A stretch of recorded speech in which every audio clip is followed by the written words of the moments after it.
আসসালামু আলাইকুম ভিউয়ার্স। আজ 21শে মে রোজ মঙ্গলবার। এখন সময় দুপুর 2টা 24 মিনিট। দেখেন প্রচণ্ড রৌদ্র উঠছে, তীব্র তাপদাহের জন্য মানুষ কাজ করতে কষ্ট পাচ্ছে। বিশেষত খেটে খাওয়া মানুষের প্রচণ্ড কষ্ট হচ্ছে। রিক্সা চালক, অটো চালক, দিনমজুর অনেক কষ্ট করতেছে। প্রচণ্ড তাপদাহ, এই গরমে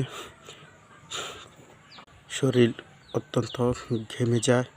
তাই এই গরমে, এই তাপদাহে আপনারা সকলেই সাবধানে চলাফেরা করবেন, ঘরে থাকবেন। বিশেষ প্রয়োজন না হলে ঘর থেকে বের হবেন না। মাথায় ছাতা ব্যবহার করবেন, ঠান্ডা পানীয় খাবেন।